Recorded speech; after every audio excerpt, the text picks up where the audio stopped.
अस्सलाम वालेकुम स्टूडेंट्स, कैसे हैं आप लोग। स्टूडेंट्स, हम लोग जैसा कि कर रहे थे एक्सरसाइज नंबर 6.2 कंटिन्यू की हुई थी, हमने स्टार्ट की हुई थी। उसके पहले 8 क्वेश्चन कर लिए थे। क्वेश्चन नंबर 9 करेंगे आज। क्वेश्चन नंबर 9 है select the order pairs which are solution points to the corresponding equations. ये मोस्टली ये question MCQs point of view से इंपॉर्टेंट है। इस क्वेश्चन में उन्होंने हमें इक्वेशन दी है, लीनियर इक्वेशन दी है। उसके आगे उन्होंने फर्दर 4 ऑर्डर पेयर्स दिए हैं। हमने उनमें से फाइंड आउट करना है कौन सा करेक्ट है और कौन सा इनकरेक्ट है। पहले क्वेश्चन की तरफ बढ़ेंगे। पहला क्वेश्चन है 3x - y = -8। उसके 4 pairs -1 and 10, second pair 3 and 10, third pair -2 and 2, fourth pair -1 and 5। इसमें फर्स्ट टर्म एक्स को रिप्रेजेंट करती है और सेकंड टर्म वाई को रिप्रेजेंट करती है। फर्स्ट टर्म हम एक्स की जगह पे पुट करेंगे और सेकंड टर्म की जो वैल्यू है वो वाई की जगह पे पुट करके देखेंगे। फर्स्ट पेयर को चेक करेंगे, -1 and 10 को 3x - y = -8 में पुट करेंगे। 3 × -1 -10 = -8। ये हम इसको सोल्व करेंगे तो ये -3 - 10 which is equal to -13 and is not equal to -8। So ये जो हमें पेयर दिया गया फर्स्ट, ये रॉन्ग है। ये हमारा आंसर करेक्ट आंसर नहीं है। सेकंड पेयर है 3 and 10 का। 3 and 10 को सोल्व करके देखेंगे तो हमारे पास 3 × 3 = 9 एंड -10 कहेंगे तो -1 आ जाएगा which is not equal to -8। So ये वाला पेयर भी हमारा रॉन्ग हो गया। थर्ड पेयर है -2 and 2। इसको पुट करेंगे 3 × -2 = -6 और -2 हमारे पास है। दोनों सेम साइंस है, इट मीन्स हमें दोनों को प्लस करना है और साइन माइनस का आ जाएगा। -6 - 2 = -8। ये हमारे पास आंसर सेम आ रहा है, तो ये हमारे पास करेक्ट आंसर है, करेक्ट पेयर है। ऐसे ही -1 and 5 को करेंगे तो 3 × -1 इज इक्वल टू -5 = -8। 3 × -1 = -3, -5 3 -3 - 5 = -8। ये भी हमारे पास करेक्ट आंसर है। तो इसमें हमारे पास जो करेक्ट आंसर्स होंगे, करेक्ट पेयर्स हैं वो हैं -2 and 2, सेकंड है -1 and 5। ये हमारे पास करेक्ट पेयर्स हैं। इसका सेकंड पार्ट है बी पार्ट 2x - y = -1। ये हमारे पास इक्वेशन है और इसके पेयर 0 1 2 5 0 0 -2 -3 4 पेयर्स दिए हैं। इनमें से हमने बारी बारी पुट करके देखेंगे तो जो आंसर सही आएगा वो जो पेयर सही होगा उसको टिक कर देंगे, बाकी को क्रॉस कर देंगे। पहले को 0 1 को पुट करेंगे तो 2 × 0 = 0। y की वैल्यू -1 है, y की वैल्यू 1 है। माइनस हमारे पास क्वेश्चन क्या है तो -1 = -1 हमारे पास ये तो हो गया करेक्ट। सेकंड है 2 and 5, 2 2s are 5, 2 2s are 4, 4 - 5 = -1। ये भी हमारे पास करेक्ट हो गया। थर्ड है 0 and 0, 2 0 0 -0। ये 0 इस तरफ लेफ्ट हैंड साइड पर 0 है एंड राइट हैंड साइड पर -1 है। दोनों इक्वल नहीं है, इसलिए हमारे पास रॉन्ग हो गया। -2 -3 को पुट करेंगे। 2 × -2 = -4। ये माइनस इंटू -3 +3 हो गया। -4 + 3 = -1। ये भी हमारे पास पेयर करेक्ट हो गया। हमारे पास करेक्ट पेयर्स हैं फर्स्ट, सेकंड एंड फोर्थ। जो थर्ड पेयर है वो रॉन्ग है, तो हम यहाँ पे करेक्ट पेयर्स का लिख देंगे 0 1 2 5 -2 -3। ये हमारे पास करेक्ट पेयर्स है। इसका थर्ड पार्ट है सी पार्ट 2x + y = 4। इसके पेयर्स दिए गए 2 3 1 and 0.5 0 and 4 -2 and 2। First pair को अप्लाई करेंगे। फर्स्ट पेयर में 2 and 3 को अप्लाई करेंगे। x की वैल्यू 2 है, y की 3 है। 2 × 2s are 4, y की value 3, 4 + 3 is not equal to 4। 4 + 3 7 के इक्वल होता है। ये which is not equal to right hand side, so ये पेयर रॉन्ग है। सेकंड पेयर है 1 and 0.5, 2 × 1 = 2 और 0.5 को ऐड करेंगे तो ये भी 4 के इक्वल नहीं आएगा, राइट हैंड साइड के इक्वल नहीं आएगी लेफ्ट हैंड साइड, सो ये पेयर भी रॉन्ग है। थर्ड पेयर है 0 and 4 का। 2 × 2 0s are 4, 2 × 0s are 0 +4। क्योंकि ये तो वैसे टर्म 0 हो गई, इसको कैंसिल कर देते हैं तो 4 = 4। ये हमारे पास करेक्ट आंसर आ गया। और -2 and 2 को पुट करेंगे तो ये आ जाएगा 2 × 2 -2s are = -4 + 2 is not equal to 4। ये क्योंकि -2 के इक्वल होता है, सो ये भी रॉन्ग है। इसमें सिर्फ एक ही पेयर से करेक्ट है, वो है 0 and 4 वाला। थर्ड पेयर करेक्ट है, लिख देंगे हम करेक्ट पेयर्स 0 एंड 4, बाकी सारे रॉन्ग है। क्वेश्चन नंबर 10 है। इस क्वेश्चन में आपको जो है ना आंसर्स में क्वेश्चन बुक के लास्ट पे जो आंसर्स दिए हैं उसके आंसर्स में इसके आंसर नहीं मिलेंगे। उसकी वजह ये है कि इसमें आपकी अपनी मर्ज़ी है। उन्होंने कहा हुआ find any 3 order pairs that are possible solutions for each of the following linear equations. इसमें हमारे पास उन्होंने एक इक्वेशन दी हुई है, उसके हमने पॉसिबल पेयर्स निकालने हैं। लाइक फर्स्ट क्वेश्चन है possible 3 pairs y minus x is equal to 3। हमने अपनी मर्ज़ी से कोई भी टर्म ले लेनी है, y की ले लें वैल्यू, x की ले लें, जिसकी भी वैल्यू लेनी है वो ले लें और उसमें पुट कर दें। लेट हमने x की वैल्यू हमने 0 ले ली, अपनी मर्ज़ी से ली है, 1 ले लें, 2 ले लें, 3 ले लें, 4 ले लें, जो भी ले लें। x की वैल्यू 0 लेंगे तो y minus 0 is equal to 3, y की वैल्यू 3 आ गई। अगर हमने x की वैल्यू 0 रखी तो y की वैल्यू 3 आएगी। फर्स्ट पेयर ये बन गया। सेकंड पेयर में हमने x की वैल्यू अपनी मर्ज़ी से -2 रख ली, कोई और भी रख सकते हैं।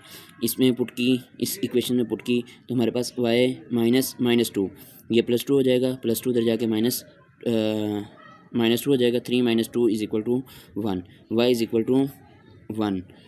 एंड इसमें हमारे पास जो पॉसिबल वैल्यूज़ हैं वो -2 एंड 1 है। अगर हम -2 लेंगे तो y की वैल्यू 1 आएगी। ऐसे ही अगर हम x की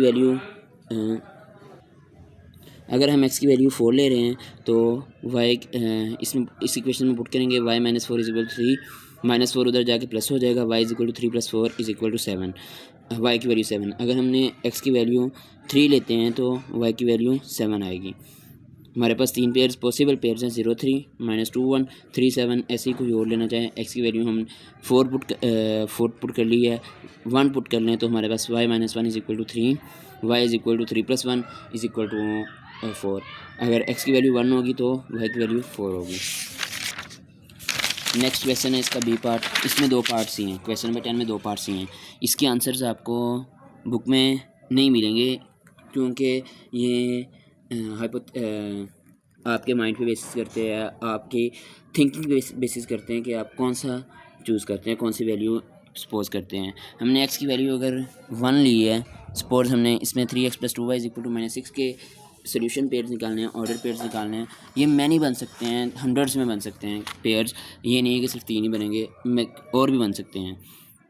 अगर हमने फ़र्ज़ की x की वैल्यू 1 लेंगे, x की वैल्यू 1 पुट की तो हमारे पास 3 + 2y is equal to -6, 3 plus के इधर जाके माइनस हो जाएगा तो हमारे पास -6 - 3 is equal to -2, y is equal to -9/2 and ये वाला हमारे पास एक पेयर आ गया। सेकंड पेयर होगा, लेट हमने अपनी मर्ज़ी से x की वैल्यू -4 पुट की।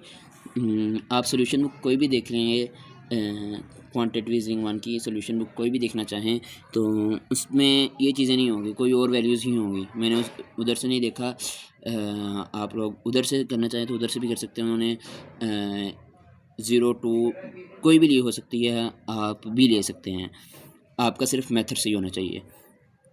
-4 पुट करेंगे तो हमारे पास आंसर आ जाएगा 3 × -4 + 2y is equal to -6, -12 + 2y is equal to -6, 2y is equal to -6 + 12, y is equal to 6, 2y is equal to 6 + 12 - 6 is equal to 6, y is equal to 6/2 is equal to 3। Solution pair order pairs आ जाएंगे -4 and 3। हमने x की value 2 consider की तो हमारे पास answer आ गया 3 × 2 + 2y is equal to -6, 6 + 2y is equal to -6, 2y is equal to -6 - 6, y is equal to -12/2 which is equal to -6। Pair आ गया 2 एंड -6। इसके हमने जो 3 ऑर्डर पेज दिए हैं 1 एंड -10/2, -4 एंड 3, 2 एंड -6। इसके अलावा भी कोई और भी ले सकते हैं आप, अगर कोई आप लोग बनाना चाहें। जो नेक्स्ट क्वेश्चन है क्वेश्चन नंबर 11 से, वो स्टेटमेंट बेस्ड है। वो मोस्टली टीचर्स नहीं देते, लेकिन समटाइम्स अगर टीचर करवा भी दें क्लास में तो वो दे भी सकते हैं। हम चूँकि हमारी एक्सरसाइज में शामिल है तो हम ज़रूर करते हैं, हम करेंगे। फर्स्ट क्वेश्चन है क्वेश्चन नंबर 11, स्टेटमेंट बेस्ड है। The sum of 4 consecutive odd numbers is 56, find the greatest of them of that numbers. उन्होंने कहा है कि हमारे पास अगर हम 4 consecutive odd numbers ताक अदद कंसीडर करें, उनको जमा करें, सम लें उनका, तो हमारे पास आंसर आता है 56।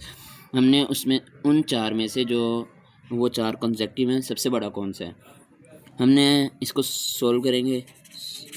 फ़र्ज़ किया हमने let n be the first odd number. अगर हम n को फर्स्ट ऑड नंबर कंसिडर करें तो कंसेक्टिव ऑड नंबर्स हैं। ऑड नंबर्स निकालने का फार्मूला ये है कि n+2 कर दें। n के बाद एक इवन आएगा, फिर ऑड आएगा, ये n+2 पे ऑड आ गया। ऐसे ही n+2 सेकंड हो गया, n+4 थर्ड हो गया, n+6 हमारे पास फोर्थ हो गया। इन सब को ऐड किया, n+2 plus n+4 plus n+6, इसको सॉल्व करेंगे 4n+12, 2 + 4 6, 6 + 6 = 12, n 4 n है तो 4n+12 = 56, 4n = 12 को दूसरी साइड पे लेके जाएंगे तो -12, 56 - 12 = 44, 4n = 44, n = 44/4 = 11। हमारे पास जो फर्स्ट ऑड नंबर है वो 11 है। उसके बाद हम n+2 के साथ सेकंड लेंगे तो वो 13 आ जाएगा। 13 के बाद हमारे पास 15 होता है, 15 के बाद 17। चार और नंबर लेने हैं, चारों में से ग्रेटेस्ट कौन सा है? 17 हमारा इस क्वेश्चन का आंसर है। 17 + 15 + 13 + 11 इनको सॉल्व करें तो हमारे पास आंसर 56 ही आएगा। अगर नहीं यकीन आता तो हम सॉल्व करके भी देख लेते हैं। 7 5 12, 12 3 14, 12 3 15, 15 + 1 = 6, 56। ये हो जाएगा 16, 1 कैरी है, 1 1 2 3 4 5 56 हमारे पास चेक भी होगा। सेकंड क्वेश्चन पर 12 है, the number if the any number which is multiply by 2 and 8 is added to the product, यानी कि कोई भी नंबर लें उसको 2 से मल्टीप्लाई करें फिर उसमें 8 ऐड करें तो हमारे पास आंसर 50 आना चाहिए। फाइंड द नंबर, हमने ये नंबर फाइंड करना है। हमने सपोज कर लिया कि हमारे पास नंबर x है। हमारे पास कंडीशन क्या है कि नंबर को आपने 2 से मल्टीप्लाई करना है, फिर 2x करना है प्लस 8 को ऐड करना है तो हमारे पास आंसर 50 आना चाहिए। हमारे पास ये एक लीनियर इक्वेशन बन गई। लीनियर इक्वेशन को सोल्व करेंगे, 2x = 50 - 8, कॉन्स्टेंट्स को एक साइड पे ले जाएं, 50 - 8 = 42, 2x x = 42/2, x = 21, which is the number हमारे पास स्क्वायर नंबर 21 है। क्वेश्चन नंबर 13 है, साइमाज little sister is now 5 years old. If her age is 2 years more than 1/4 of the Saima's age, how old is Saima? First of all हमने question की statement को understand करना है। Question की statement ये कहती है कि हमारे पास साइमा की लिटिल सिस्टर, उसकी एज इस टाइम 5 इयर्स है। फिर आगे उन्होंने कंडीशन दी है कि अगर उसकी एज को हमने साइमा की एज का 1/4 लें, साइमा की कोई भी एज हो, हमने उसका 1/4 लेना है, साइमा की एज का 1/4 लेना है। तो 1/4 जो है, जो उसकी लिटिल सिस्टर की एज है, इसको अगर 1/4 को 2 से मल्टीप्लाई करें तो ये हमारे पास जो है वो क्वेश्चन क्या कह रहे हैं, if her age is 2 years more than 1/4 of Saima's age. अगर हम 1/4 कर 1/4 एज लें उसकी साइमा की, इसमें +2 कर दें तो हमारे पास ये लिटिल सिस्टर की आ जाएगी। लिटिल जो उसकी यंगर सिस्टर है उसकी एज 1/4 + 2 years। तो हमारे पास एज ऑफ साइमा हमने कंसिडर की x है, 1/4 × x + 2 = 5। 5 हमारे पास एज दी गई है, तो हमने फाइंड क्या करनी है, साइमा की एज। तो हमारे पास कंडीशन के अकॉर्डिंग ये लीनियर इक्वेशन बनेगी। इसको सॉल्व करेंगे, 5 - 2 = 1/4 x, x ये 3 आ जाएगा, 3 = 1/4 x, 4 ने उधर जाकर मल्टीप्लाई होना है तो x = 4 × 3 = 12। x की वैल्यू हमारे पास साइमा की एज जो है वो 12 ईयर्स है। अब इस 12 ईयर्स को हमने क्वेश्चन की स्टेटमेंट में पुट करना है। कैसे करना है, अगर हमारे पास हमने लेनी है 2 years more than 1/4, साइमा की एज है 12, ये आंसर आ जाएगा हमारे पास 3, इसमें 2 को ऐड करेंगे हमारे पास answer 5, which is the age of Saima's younger sister. Question number 14, one number is any, कोई भी नंबर है उसका अगर हम उसको 7 से मल्टीप्लाई करें तो हमारे पास सेकंड नंबर बनेगा। हमने फ़र्ज़ किया हमारे पास जो पहला नंबर है वो x है, सेकंड नंबर क्या होगा 7x। If 14 is added to the sum of the numbers, 14 को ऐड करना है, ये देखें x + 7x + 14, 14 को ऐड करेंगे हमारे पास द रिज़ल्ट इज़ 38 हमारे पास रिज़ल्ट आ जाएगा। फाइंड द टू नंबर्स, एक ये वाला नंबर और एक अनदर नंबर। एक्स भी फाइंड करना है, 7x भी फाइंड करना है। एक्स को हम सोल्व करेंगे, x plus 7x is equal to 8x plus 14 is equal to 38, 8x is equal to 38 minus 14, 8x 38 में से 14 माइनस किया तो हमारे पास आंसर आ गया 24। 8x is equal to 24, x is equal to 24 by 8 is equal to 3। हमारे पास first number जो है वो 3 है। सेकंड नंबर को 7 टाइम्स है तो 7 को 3 से मल्टीप्लाई करेंगे, सेकंड नंबर हमारे पास 21 आ जाएगा। Question number 15, if Ehsan is now 3 times as old as her younger brother Fahad. वो कह रहा है कि एहसान जो है वो 3 गुना, यानी कि जो उसका यंगर ब्रदर है फ़हद से 3 टाइम बड़ा है, यानी कि फ़हद की एज अगर 1 साल है तो एहसान की एज 3 साल होगी, ये फ़र्ज़ की है।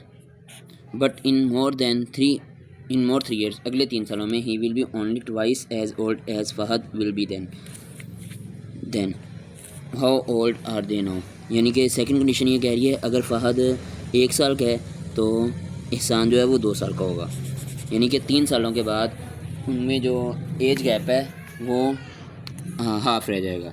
पहले 3 टाइम्स है, बाद में हाफ़ रह जाएगा, बाद में 2 टाइम्स रह जाएगा।